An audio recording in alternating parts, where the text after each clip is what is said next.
All right, y'all, what is going on? Today, we're going to get into the many things that Joe Locke and the main showrunner, Jac Schaeffer, had to say. They discussed the season so far, they discussed where things are headed, the process of filming stuff, and also the fact that Joe improvised that scene where he said that he doesn't want to go back in the closet. So I was like, I have to talk about it with y'all. Let's get into it.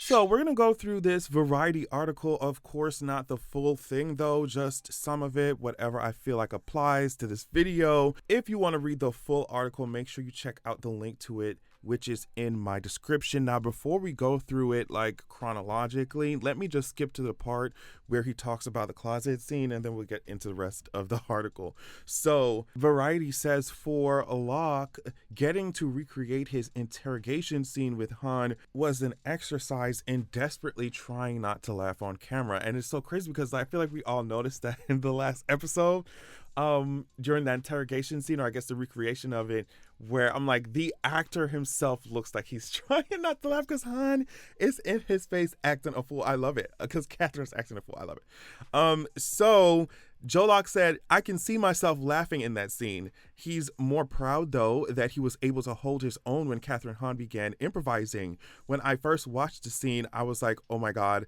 they included my improv. I feel so honored. I think it was so smart for them to do that. It was just, I don't know, like, it was so funny to see the actor, to see him struggling not to laugh. Like, I'm so glad they included it and didn't consider it part of the bloopers or whatever, because it's perfect. It's perfect. This is the best show. This is the best kind of show to do this kind of stuff in, right? Keep the improv, keep the funny little moments in. So Joe Locke said that his proudest ad lib was when Billy says, come on, I do not want to go back in the closet, as Agatha is stuffing him inside of her closet. That was me and Jac, the showrunner, together. He says, Jac was like, I wasn't sure if that was something we could say. And I was like, no, we have to say it. Like, I can imagine the showrunner being like, okay, like, I know you want to make funny jokes, but I'm trying not to cross no lines. And then Joe Locke's gay self, I'm sure he's like online and stuff, all that stuff. He's like, no. They're going to eat this up. We have to say it. We have to say it. Literally one of the funniest lines of the entire show, like the entire season. So I'm just going through the article chronologically now. Let's see here. I'm so happy for Joe, says Agatha all along creator and showrunner Jac Schaeffer. He has navigated the secrecy part of it so well, so elegantly. I'm relieved that he can finally speak to the work that he puts into this character and the arc of the show. Now, speaking of keeping the secret or whatever, or I guess the non-secret, the open secret that he was Billy, Joe Locke said, after the 10th time, someone's like, you're playing Billy Maximoff. And I'm like, what? No. It gets easier. But I saw loads of comments last week, like, worst kept secret ever, we all knew. It's like, yeah, but I couldn't effing say anything, could I? I still had to keep the secret. I'm glad we got to see Joe's reaction to that because really, it was the worst kept really, it was the worst kept secret ever. But at the same time, I'm still glad that the show, like, you know, it's fun. It's fun. It's a gag. I'm glad that the show still tried to make it a mystery for us, even though we all we all knew. I just think if we've come here to have fun with superheroes and magic and all that stuff, like, why not? Why not, right? So the article asks the showrunner, why was it important to keep Billy's identity hidden from the characters and the audience for so long? So Schaeffer said, I'm interested in mysteries because I think that they're fun, but more than that, I'm interested in strong justification for a mystery.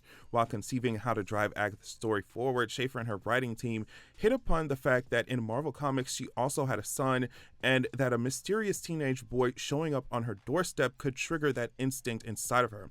The connections between Agatha's history and her son and Billy just felt so potent, as much for the character of Agatha as for the mystery potential for the audience. I mean, I just think y'all are making really good decisions because the writing is fun. It has certain twists that catch you by surprise, but also I feel like there are good explanations for like what's happening in the plot. Like, y'all are really working in the writer's room. I will say that.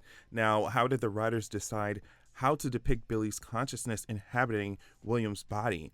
And Schaeffer says that when she learned about Billy's extremely convoluted origins in the comics, tied up in dense metaphysics involving pieces of the soul of the devilish villain Mephisto, her first reaction was, "What? Say it again?" Truth be told, I still don't fully understand it, she adds with a laugh.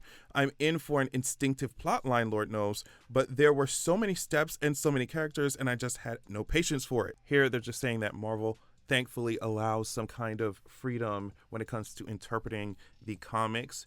So Jac Schaeffer said, you want the story to feel correct and familiar, but also still shock and surprise you. She says the writers decided that William's parents should be uncomplicatedly lovely people in contrast to the chaos and trauma and destruction and huge global adventures that swirled around Billy's parents, Wanda and Vision. I'm gonna skip around here. As for whether there's more to be revealed about Billy's origins on the show, especially since Billy does hear Mephisto's name in episode 3. I did not know that. I did not know that. Did I miss that? Anyway, Schaeffer just shrugs. There is just more to be revealed, is what I would say she offers. I would just say that we are over halfway into this narrative. Our players are on the board, and we have a lot of meat still left on the bone. Good to know. Good to know. We're going to get even more tea. Obviously, we're just in the middle of the season. Where did the decision to depict what it's like on the other side of Agatha's delusions in episode 1 come from? Schaeffer cites episode 4 of WandaVision, when the series broke from its rhythm of evoking a classic TV sitcom with each episode to explain what is really going on, which she recalls the rewind as a breakthrough moment for the show. I found that so satisfying as a writer, and I wanted to hit or wanted that same hit on this show. So the idea of pairing the rewind with the explanation of Billy seemed economical and fun. By going back to follow how Billy wound up in Agatha's life, Schaeffer could show audiences how Agatha lived her life believing she was in a TV show while everyone else in Westview no longer did. And here we get to the part of the article that I read earlier on, or in the beginning of the video, where he talks about trying not to laugh on camera while Catherine Hahn's improvising, and he talks about the I do not want to go back in the closet line that, like, literally I had to pause it when I first watched the episode, pause it to laugh and rewind. I was like, did I just hear him say that? It was perfect. So they also talk about Evan Peters here and how, like, he was excited to do it. Like, the scheduling of it might have been a little tough, but he was excited to do it, and he was coming up with all kinds of lines and specific jokes for Ralph, right, whose time as Agatha's puppet has shredded his sanity, including creating the totem of animal skulls Ralph uses to ward off black magic. So Evan Peters is just, you could tell he's those kind of artists who's just like, no, I want to sink my entire soul into the character, especially with the kinds of stuff he was doing, like on American Horror Story. It just makes sense, of course, that he, like Evan Peters himself, put so much of his own ideas and stuff into this character. Like, it was fun. If y'all gonna bring Ralph back, right, even though he made us so mad in WandaVision because of the writers and because y'all, like, girl, you know, if y'all gonna bring him back like this, you know, like, of course Ralph would be the one that Billy would need to talk to. Ralph has all the tea. Ralph done seen everything. Agatha, Wanda, the kids, everything. So it was fun. How does Billy's understanding of his magical abilities evolve? When Billy first meets Agatha, it seems like he doesn't yet understand that he's able to do the kind of magic that he performs at the end of episode 5 when he commands Lilia and Jennifer to throw Agatha off the witch's road, or basically bury her like she was a seedling or something.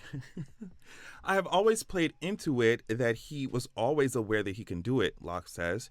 He just never has the opportunity to do it.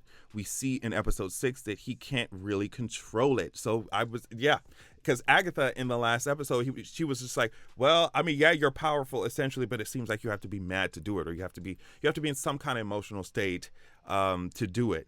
And it only comes out, Joe Locke says, it only comes out when it's an intense moment. We see him being able to read other people's minds on the start of the episode, so he's aware of his power, but he doesn't know the extent of it. So yeah, that's kind of what I figured. It's just like, there were certain situations that Billy was put into that I was like, why didn't you just use your magic to get out? But if he can't control it unless it's something intense, like I said, like he's naive or something, then it makes sense as to why he was in these particular situations, why he was tied up in a closet, like, and didn't use his magic to escape, like why he was in these certain situations in the show and didn't use his magic to get out of it. Now, what about the fan theory that Billy is orchestrating the Witch's Road in the same way that his mother was responsible for the sitcom world of WandaVision? Oh my gosh. When I read this article, this is the first time I saw this fan theory. I guess I need to be more plugged in. But y'all are kind of doing a lot here, especially if Agatha was the first one to survive the road, and Billy didn't even exist back then. Like, I guess y'all are saying maybe it's like a little misdirection, but I don't think this particular one makes any sense. And as much as Jac is trying to hide her like reactions, I don't think that she thinks this fan theory makes any sense either. She said, I saw that one and I found it very interesting. Oh, this is Locke. This is Joe Locke saying it. Okay, never mind. Well, hey, he knows what the tea is as well. Like, he knows what the tea is too, and he knows what's going to happen. So his reaction is important to consider too, and I don't think he thinks this makes any sense. So he said, I saw that one and I found it very interesting. There's some really good theories out there. There's some really wacky ones too, but they're also great.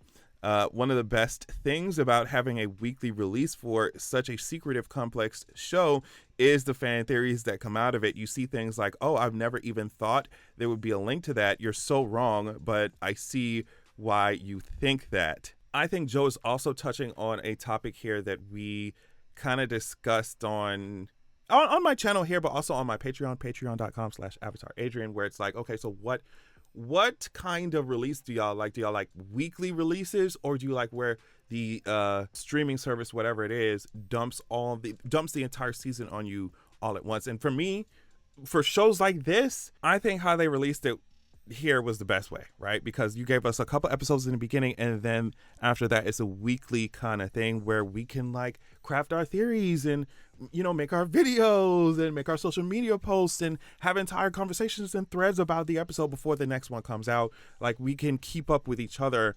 in conversation that way. I think if you want people to be talking about your show and making videos and spreading word of mouth and all that stuff, like, for me, a lot of times the weekly stuff makes sense, especially if it's like a mystery kind of thing.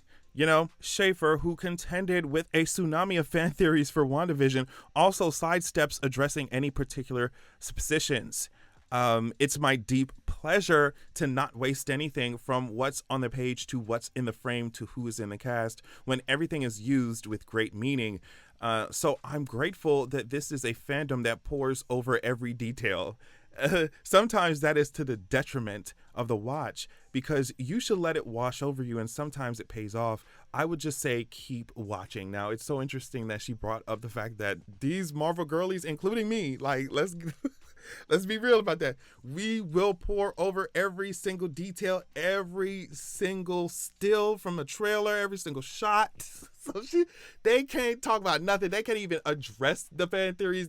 Like, they're just like, oh, that's great, y'all. Keep going, keep typing.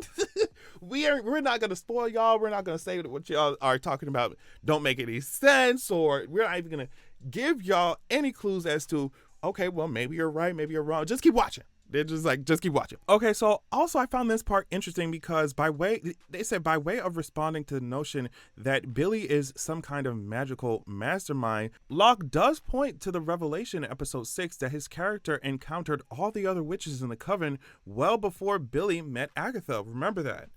Also, he notes that Billy is meant to be the last witch in the coven. This part here, the Black Heart Lilia writes in episode 2 with the other names, evokes the black heart emoji Eddie sends Billy. And it's crazy because, okay, wait.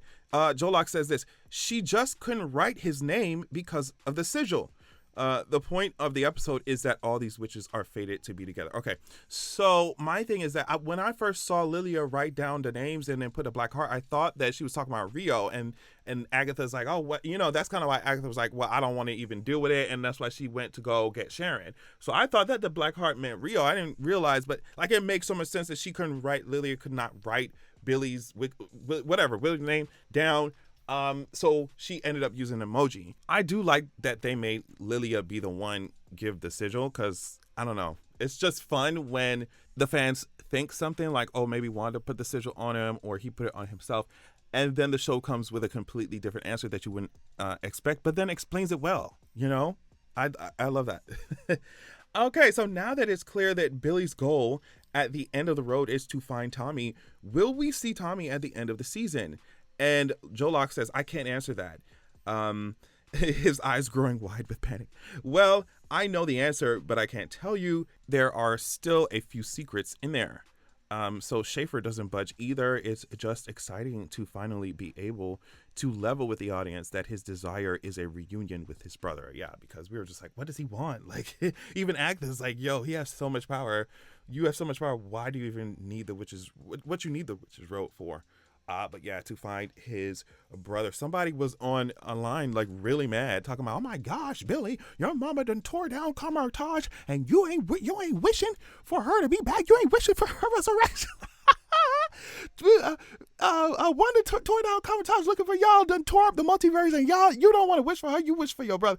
It's like, yo, Billy don't know none of that. Like, especially if he thinks for real that his mama is completely gone and dead, like, and he's still hearing his brother. You see what I'm saying? And then y'all like, okay, we need the plot to be fashioned a certain way, y'all. Like, we know Scarlet Witch is coming. We know she getting her movie and all that stuff. Like, it's okay. We need the brother and stuff. We need Young Avengers. Y'all just let it marinate.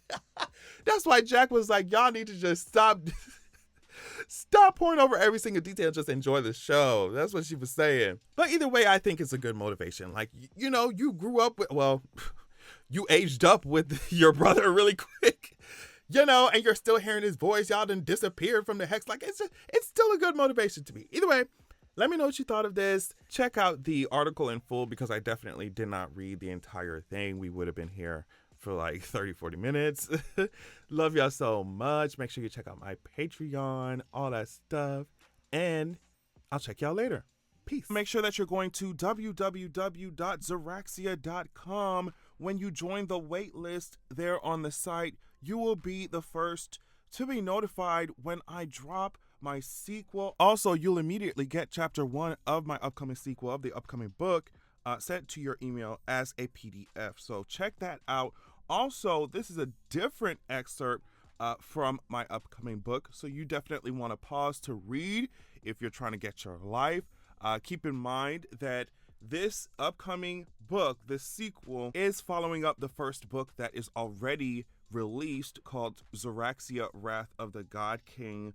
I released it a few years ago. It was my introduction to writing fantasy and stuff, so just go easy on me. But either way, as you can see here, it's given 4.9 stars. So yeah, check out Zeraxia, Wrath of the God King while you wait for Zeraxia, The Vengeance of Coldwind, right? And go to Zeraxia.com, sign up, join the wait list, get your free chapter. Thank you so much.